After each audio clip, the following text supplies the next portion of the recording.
Esta 2 mstari wa kwanza.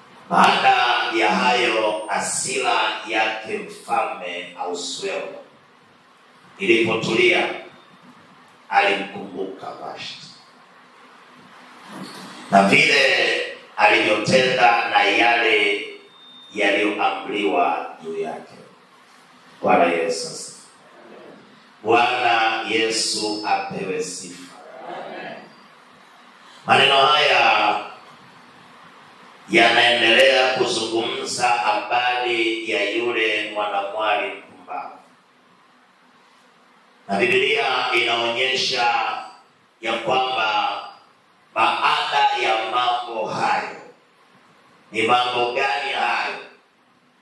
Ni mambo ambayo Vashti alikuwa ameyatenda, ya kwamba Vashti malkia alikuwa ameitwa kwa amri ya mfalme kwa mikono ya wale wasimamizi wa nyumba, ili aende mbele ya mfalme pamoja na wageni wake akiwa amevalia taji la umalkia, ili mfalme aweze kuwaonyesha wageni wake uzuri wa Vashti malkia. Lakini Vashti alikataa kuitii amri ya mfalme. Na baada ya jambo hilo, Biblia inaonyesha kwamba ndipo hasira ya mfalme ilipowaka. Akawaita watu waliojaa hekima, watu wenye elimu ya nyakati na elimu ya hukumu na sheria. Mfalme akawauliza, na tumfanyeje malkia Vashti kwa yale aliyotenda? Biblia inaendelea kuonyesha katika mistari kadha nyuma, katika ile sura ya kwanza, ya kwamba walikuwepo wenye hekima 7 wanaosimama mbele ya mfalme na walioiona sura ya mfalme. Na walipoulizwa, tumfanyeje basi malkia kwa mujibu wa sheria, kwa sababu hakufanya kama vile ilivyoamriwa na mfalme Ahasuero kwa mkono wa wasimamizi wa nyumba, ndipo mmoja kati ya wenye hekima waliojaa elimu ya nyakati, hukumu na sheria, ambao Biblia inaonyesha alikuwa anaitwa Memukani, akasema, jambo hili alilolifanya malkia hajamkosea mfalme peke yake, amekosea watu wote, maakida na watu wote katika mji huu na ufalme huu na majimbo yote ya mfalme.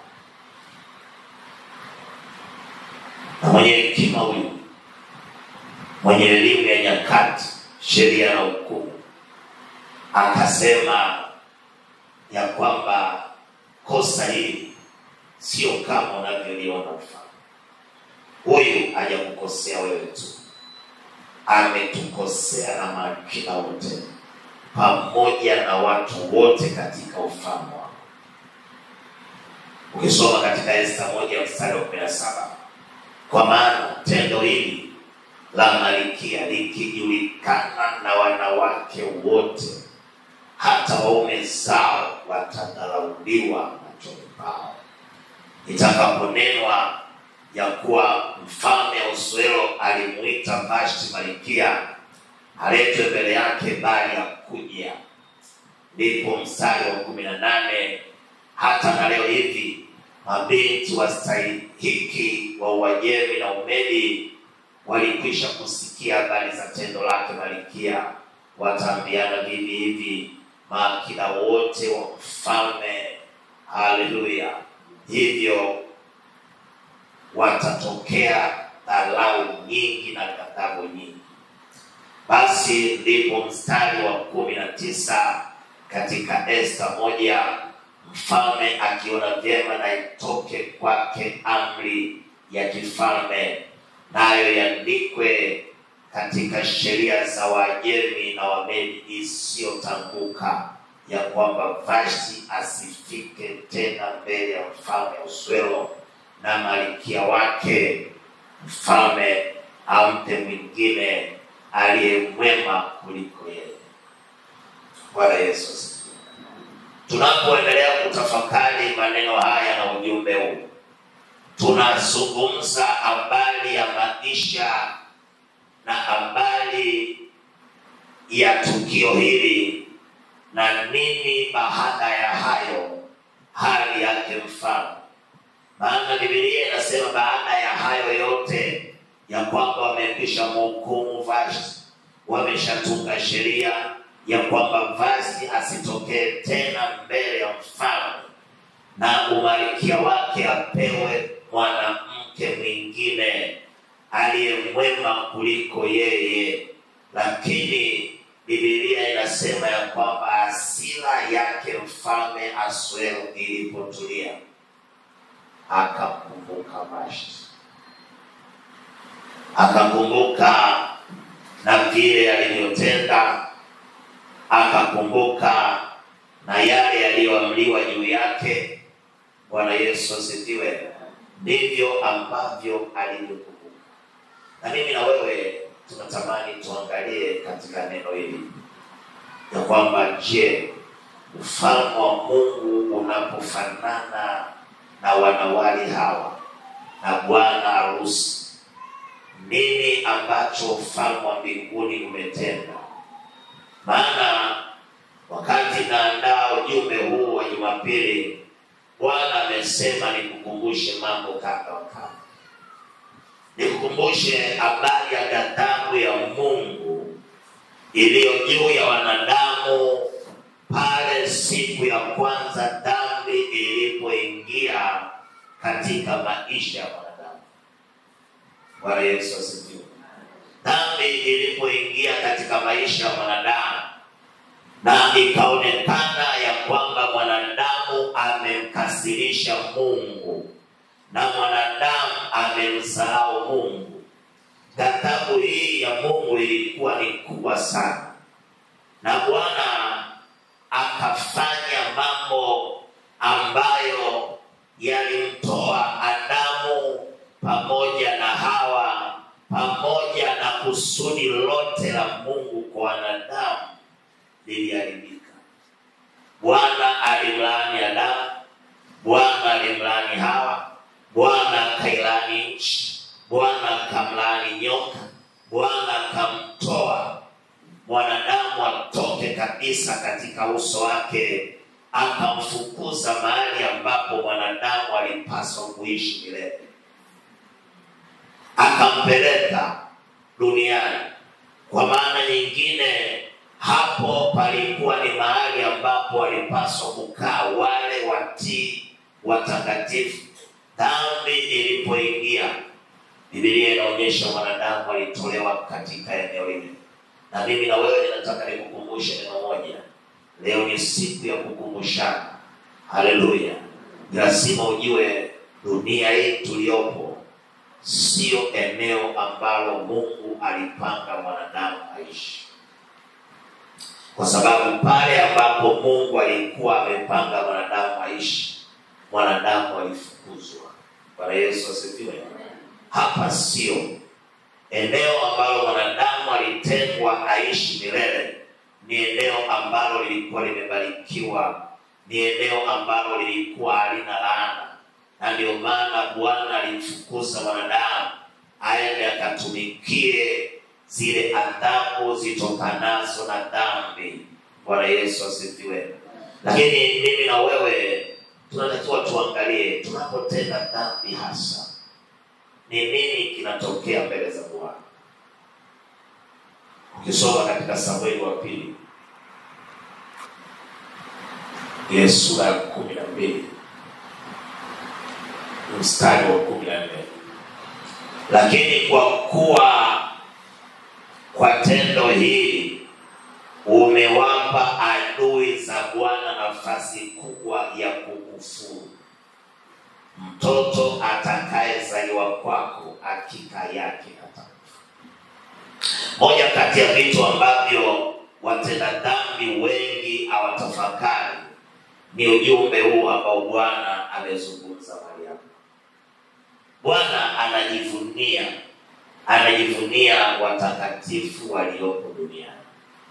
Bwana Yesu asifiwe. Haleluya. Anajivunia watakatifu waliopo duniani.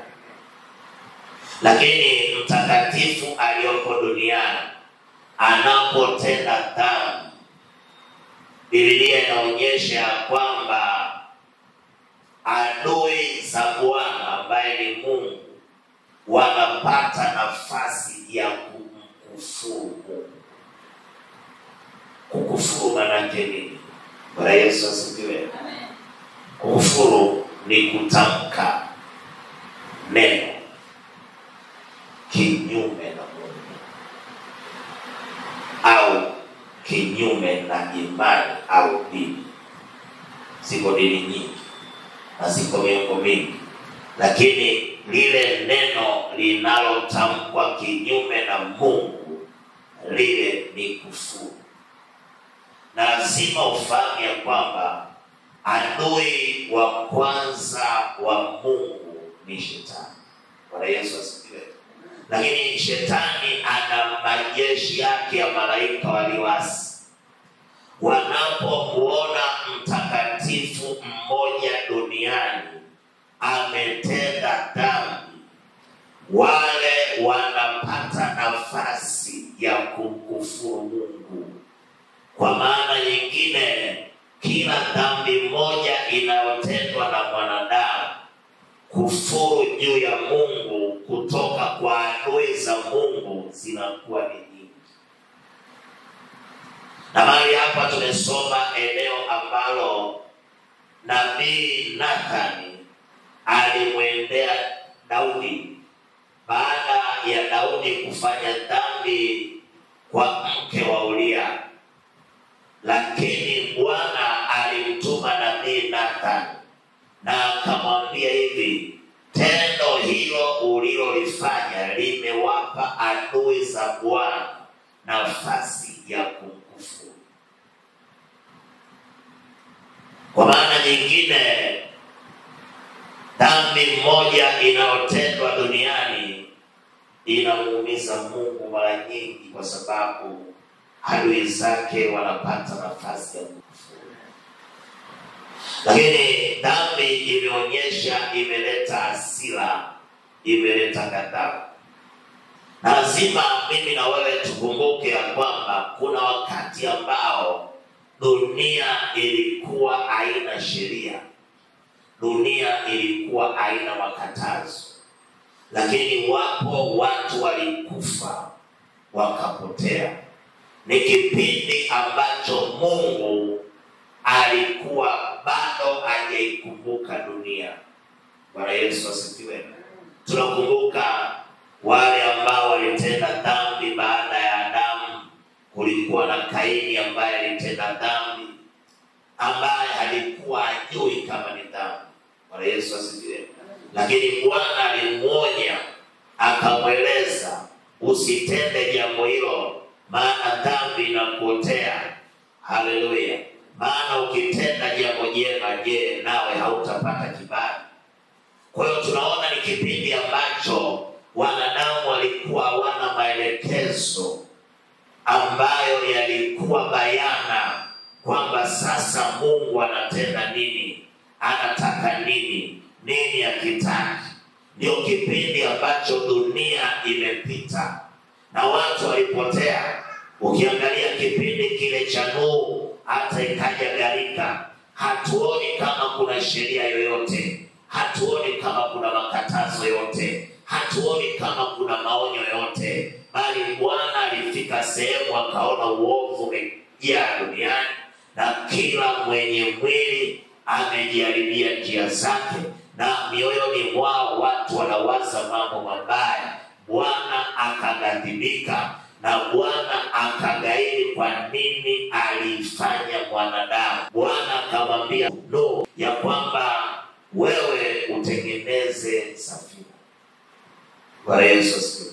Lakini lazima mimi na wewe tunapotafakari maneno haya, ya kwamba lazima tujue watu hao waliangamizwa pasipo sheria, waliangamizwa pasipo katazo, waliangamizwa pasipo maono, waliangamizwa pasipo jambo lolote, bali Mungu ndiye aliyekuwa anaona mioyo yao, alikuwa anajua hiyo ni dhambi, alikuwa anajua hiyo ni machukizo. Bwana Yesu asifiwe.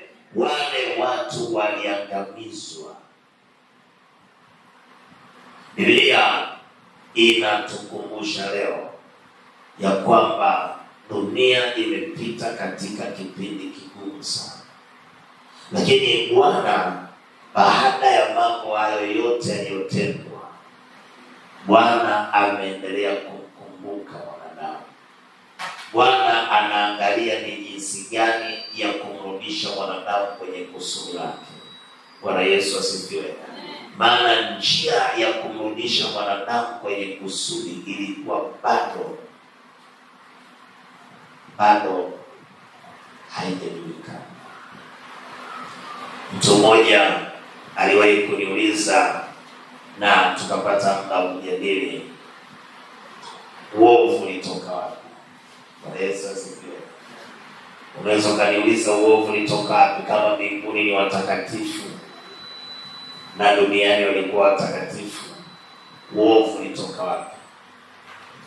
Bwana Yesu asifiwe. Uovu ulitoka wapi? Na nani alikuwa muovu? Bwana Yesu asifiwe. Ukweli ni kwamba uovu haukuwepo, lakini ulikuwa unajulikana.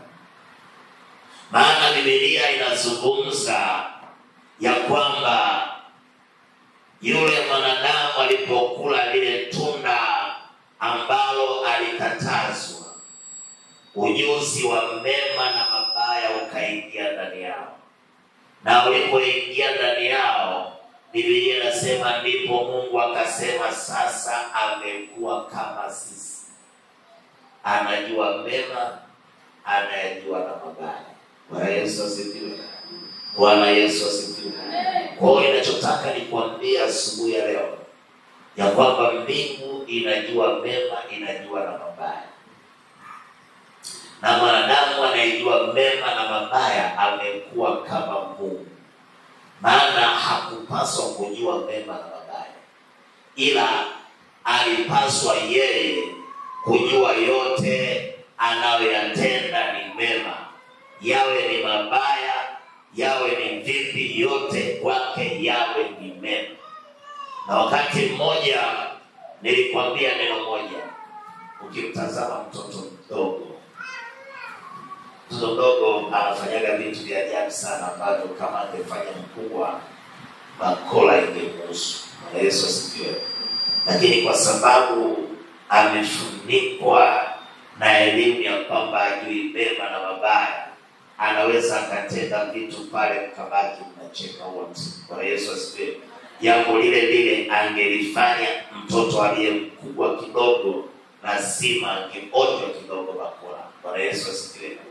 Na ndivyo Mungu alivyotegemea ya kwamba yamkini mwanadamu kwa sababu ajui mema wala ajui mabaya, angeweza kuyatenda yale ambayo yamkini wanaojua mema wanajua hili ni jema, au yamkini wanaojua mabaya wanajua nini mbaya, lakini asingefunikwa na uovu kwa sababu yeye amefunikwa na neno la kwamba ajui mema wala mabaya.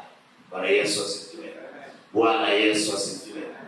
Kwa hiyo mimi na wewe tunapoendelea kutafakari neema hii tulionayo leo, ni lazima tusisahau ya kwamba kuna wanadamu walioishi kabla ambao walipotea pasipo sheria, walipotea pasipo katazo, walipotea pasipo onyo, na wako kuzimu toka nyakati hizo mpaka leo, kwa sababu ni kipindi ambacho Bwana alikuwa hajatengeneza ni njia gani ambayo mwanadamu atarejeshewa kusudi la Bwana. Bwana Yesu asifiwe. Mathayo 13 mstari wa 17 ninasoma nikikutangulia, kwa maana amini nawaambia, manabii wengi na wenye haki walitamani kuyaona mnayoyaona ninyi wasiyaone, na kuyasikia mnayosikia ninyi wasisikie. Bwana Yesu asifiwe. Bwana Yesu asifiwe. Kwa nini manabii na wenye haki walitamani kuyaona tunayoyaona sisi na kuyasikia tunayoyasikia sisi? Kwa sababu gani? Kwa sababu waliona ya kwamba jana yao ilikuwa ngumu kuliko kesho inayokuja. Bwana Yesu asifiwe. Haleluya. Na ndio maana waliona ya kwamba ile ahadi ya Mungu ya kwamba kesho itakuwa ni njema, yako mambo mazuri yatakwenda kuonekana, yako mambo mazuri yatakwenda kusikika, walitamani kuyaona hayo, lakini hawakuweza kuyaona. Maana ni kipindi ambacho baada ya mambo yale kutokea, Bwana alimkumbuka mwanadamu. Bwana alituliza hasira yake, akayaangalia ambao mwanadamu ameyatenda. Kama vile mfalme Ahasuero, Biblia inasema baada ya mambo hayo ndipo mfalme Ahasuero hasira yake ikatulia, na hasira yake ilipotulia akamkumbuka Malkia Vashti na yale aliyotenda na yale yaliyoamriwa juu yake. Bwana Yesu asifiwe. Lazima nikwambie neno hili nawe upate kujua kuna mambo hapa duniani yaliamriwa kwa ajili ya hasira na ghadhabu ya Mungu. Bwana Yesu asifiwe. Lakini Bwana alipotulia katika hasira yake, katika ghadhabu yake, Biblia inaonyesha Bwana akamkumbuka tena mwanadamu. Bwana akaanza kutafuta namna gani atarudisha kusudi la kumuumba mwanadamu katika maisha yake, ili Mungu apate kuishi tena na mwanadamu. Yamkini wakati Ahasuero anayakumbuka na hasira yake imekwisha kutulia, alitamani labda, Bwana Yesu asifiwe, angepewa nafasi ya kumsamehe. Angetamani labda angepewa nafasi ya kurudiana naye, lakini Biblia inasema tayari sheria ilishatungwa isiyobadilika, sheria ya Uajemi, sheria ya Umedi, ya kwamba lisitambuke neno lolote, ya kwamba Vashti Malkia asitokee tena mbele ya mfalme na atafutwe malkia mwingine aliyemwema kuliko yeye. Yamkini baada ya mambo hayo hata Vashti naye aliweza kutulia, akakumbuka upumbavu aliofanya. Bwana Yesu asifiwe. Hichi ni kipindi cha majuto. Akakumbuka yale aliyoyatenda, akaona ya kwamba ametenda ujinga na upumbavu. Bwana Yesu asifiwe. Akakumbuka ya kwamba mkini angepewa nafasi ya pili aweze kutengeneza, lakini alikuwa amekwisha kuchelewa. Bwana Yesu asifiwe. Bwana Yesu asifiwe. Mimi na wewe tunaishi katika kipindi ambacho dunia ilikuwa inakitazamia. Ni kipindi ambacho kimejaa hekima za Mungu zilizojidhihirisha katika sheria yake. Nitakuonyesha ni namna gani hekima ya Mungu iliyokuja baada ya Bwana kumkumbuka mwanadamu ni hekima nzuri. Bwana Yesu asifiwe. Haleluya. Ukisoma katika Yeremia ile 31 mstari wa 31 hata mstari wa 33, anasema, angalia siku zinakuja, asema Bwana, nitakapofanya agano jipya na nyumba ya Israeli na nyumba ya Yuda. si kwa mfano wa agano lile nililolifanya na baba zao katika siku ile nilipowashika mkono ili kuwatoa katika nchi ya Misri, ambalo agano langu hilo walilivunja, ingawa na alikuwa mume kwao, asema Bwana. Kipindi ambacho mimi na wewe tunaishi ni kipindi kilicho bora kuliko kipindi chochote cha mwanadamu hapa duniani. Lazima tukumbuke ya kwamba dunia iliishi pasipo sheria, pasipo maonyo. Hakuna aliyejua dhambi, hakuna aliyejua mapenzi ya Mungu. Lakini Biblia inaonyesha Bwana aliona machukizo na aliwaangamiza. Wakati anawaangamiza wanadamu katika gharika, kwa sababu ya hasira, kwa sababu ya machukizo, kwa sababu ya vile walivyotenda, vile vilivyojaa kwenye moyo wake, akawaangamiza wote. Biblia inasema ilifika sehemu wakati Nuhu na watoto wake wakamjengea Bwana madhabahu, wakatoa sadaka kuteketeza. Bwana akasikia harufu nzuri, ndipo Bwana akaapa akasema, sitamwangamiza tena mwanadamu.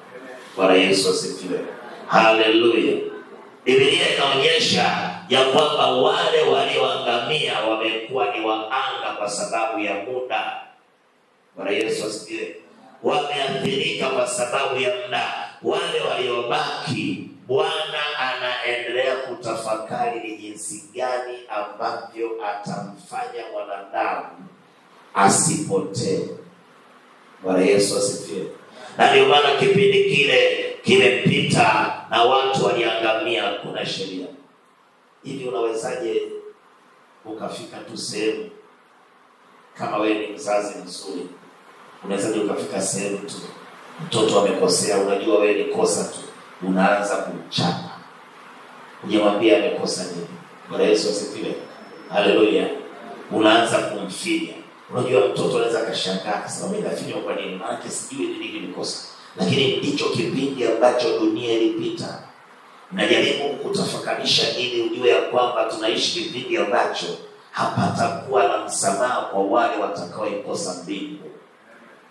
Na baada ya kipindi hicho kuisha, angalieni kina Kaini, angalieni na wengine wote. Tulisoma kwenye mkesha habari ya Lameki. Lameki anasema, kama mimi nilimuua mtu kwa kunichubua na Kaini akapata adhabu, mimi nitakuwa mara 7. Yani anafikiri kuwaza, lakini hakuna sheria inayomhukumu. Hakuna sheria inayosema ni dhambi. Bwana Yesu asifiwe. Haleluya. Bwana Yesu asifiwe. Kikafika kipindi ambacho Bwana akatoa agano na sheria ambayo ni Torati. Lakini nao alikuwa bora. Bwana Yesu asifiwe. Maana anasema katika Yeremia ya kwamba siku zinakuja ambapo Bwana atafanya agano jipya. Bwana Yesu asifiwe. Maana akisema atafanya agano jipya, ina maana agano lile halikuwa zuri. Agano lile lilikuwa ni gumu. Agano lile lilikuwa litimiziki. Bwana Yesu asifiwe. Lakini ni agano ambalo wengi wamepita. Ni kipindi ambacho Biblia ilikuwa inasema ni kipindi cha jicho kwa jicho, kipindi kwa jino kwa jino. Bwana Yesu asifiwe. Akikupiga wewe mpige, akikuzuru wewe msuru, akikuua na yeye atauliwa. Bwana Yesu asifiwe. Haleluya. Ni kipindi ambacho kilikuwa umchukie adui yako na umpende jirani yako tu. Agano hili alikuwa zuri. Bwana Yesu asifiwe. Lakini Bwana anaanza kuambia kwa vinywa vya manabii ya kwamba linakuja agano jipya. Na wale manabii walioleta ujumbe wa Bwana waliishi katika kipindi ambacho walitamani kuona ile agano jipya. Walitamani kuona wakati mpya. Lakini nasema kwamba Biblia inasema, Yesu mwenyewe anasema, walitamani kuyaona mnayoyaona ninyi leo, walitamani kuyasikia mnayoyasikia ninyi leo, lakini hawakuweza kuyasikia. Ninacholeta mkazo wa Roho Mtakatifu mahali hapa ni kwamba tunaishi katika kipindi ambacho Mungu ameweka upendeleo wa mwisho kabisa katika dunia. Bwana Yesu asifiwe. Unajua wale waliogombania uhuru Tanzania wakifufuka hapa ghafla, Bwana Yesu asifiwe, watashangaa sana. Bwana Yesu asifiwe. Watashangaa mno ya kwamba hii ndio Tanzania tuliyoiacha miaka ya 70, miaka ya 60, miaka ya 80, jinsi ambavyo imebadilika. Bwana Yesu asifiwe. Lakini ndivyo ambavyo dunia ya leo haiwezi kutambua. Wako wa Tanzania wengi, nazungumza kwa namna ya mifano ili uweze kuelewa. Wako wa Tanzania wengi waliozaliwa kwenye flyover, waliozaliwa kwenye SGR, haleluya, waliozaliwa katika kizazi cha .com, ambao wakiambiwa Tanzania ilitoka wapi wasielewe. Bwana Yesu asifiwe. Ndivyo ambavyo kwa mfano huo inaweza kusema, ukiambiwa ya kwamba leo tunalo agano lililo bora zaidi kuliko agano lile ambalo manabii na mitume na watu wengine walikuwa wakiishi, unaweza usielewe. Bwana Yesu asifiwe. Lakini nataka nikwambie, tupo kwenye agano jipya. Tupo katika kipindi kilichojaa neema sana. Maana Biblia inasema kwa jinsi Mungu aliupenda ulimwengu. Maana yake ni nini? Maana yake kulikuwa bado upendo wa Mungu haujadhihirika duniani. Bwana Yesu asifiwe. Maana ukisoma vizuri Biblia utaambiwa ya kwamba Torati, sheria, ilikuwa ni hasira. Na kweli ukiangalia Torati na sheria zile zilikuwa ni hasira. Maana anayezini apigwe mawe mpaka afe, ile ni hasira. Bwana Yesu asifiwe. Pale hakuna upendo. Bwana Yesu asifiwe. Haleluya. Yule atakaye mkata mwenzake mkono na yeye akatwe, atakayefanya mwenzake awe kipofu na yeye afanywe kipofu, jicho kwa jicho, kulikuwa hakuna upendo. Bwana Yesu asifiwe. Ndio dunia iliyoishi nyakati zile. Yaani mtu ataishi kutokana na vile anavyotenda, na kama akiteleza. Nilikuwa naangalia wakati fulani jinsi Akani alivyouliwa, yeye na familia yake. Bwana Yesu asifiwe. Bwana Yesu asifiwe. Kwa sababu gani? Alienda vitani, akaiba kanzu na baadhi ya vitu, akavificha chini ya eneo ambalo walikuwa wamefikia, wameweka kambi wana wa Israeli. Bwana Yesu asifiwe. Ndipo Israeli walipoenda kupigana na nchi ya Hai, wakapigwa. Walipouliza kwa Bwana, wakauliza kwa Bwana, kwa nini tunapigwa? Wakaambiwa kwa sababu Israeli imetenda dhambi. Bwana Yesu asifiwe. Hata kama ilikuwa ni dhambi moja, haleluya, wote walipaswa kuangamia. Alitenda Akani. Mimi nitegemea kwamba wangeenda kule Akani angeuliwa peke yake, lakini walipigwa na watu wengi walikufa, wakarudi wakamlilia Bwana. Walipomlilia Bwana, Bwana akamwambia mmetenda dhambi. Walipoona dhambi nani ametenda, Bwana akasema kesho jiandaeni, mpitishe kabila moja moja. Kabila litakalokamatwa pitisheni jamaa moja moja, wapite jamaa moja moja mpaka apite, mpaka akapatikana Akani. Alipopatikana Akani, Musa akamuuliza, tuambie mwanangu Akani, umefanya jambo gani? Akazungumza. Bwana Yesu asifiwe. Ndipo Akani akaitwa, yeye, mke wake na watoto wakapigwa mawe mpaka wakafa. Walipokufa, hasira Bwana ikaondoka. Bwana Yesu asifiwe. Bwana Yesu asifiwe. Ndipo Bwana anawaambia, sasa nendeni mkaikabili Hai, kwa sababu nimeshaiweka mikononi mwenu. Bwana Yesu asifiwe. Lakini hasira ya Bwana hii ilikuwa bado haijapoa juu ya dhambi. Maana Biblia inasema, kwa maana jinsi Mungu akaupenda ulimwengu upendo wa Mungu unaanza kuchipua ndani ya ulimwengu. Bwana Yesu asifiwe. Haleluya. Upendo unaanza kuchipua. Yesu analetwa ili achukue hasira na ghadhabu na dhambi na machukizo yote. Bwana Yesu asifiwe. Haleluya. Unaweza ukaangalia hasira Mungu ilikuwa ya namna gani, ya kwamba atende baba uovu, uwe mama, uwe na watoto wake. Bwana Yesu asifiwe. Mungu alikuwa anakomesha dhambi kwa sababu alikuwa haipendi dhambi kabisa. Torati na sheria imejaa hasira. Bwana Yesu asifiwe. Tupo katika kipindi ambacho Mungu anaupenda ulimwengu, lakini walimwengu hawampendi Mungu. Ni kitu ambacho mimi na wewe tunapaswa tuendelee kukitafakari sana. Bwana Yesu asifiwe.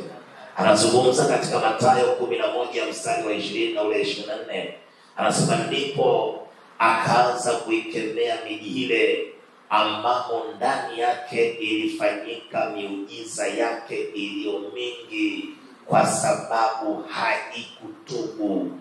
Ole wako Kolazini, ole wako Bethsaida, kwa kuwa kama miujiza iliyofanyika kwenu ingalifanyika katika Tiro na Sidoni, wangalitubu zamani kwa kuvaa magunia.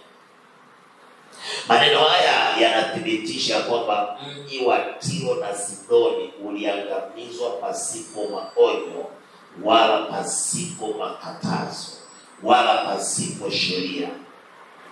Na ndio maana manabii wanasema walitamani kuona, Bwana Yesu asifiwe, tunayoona leo wasiyaone.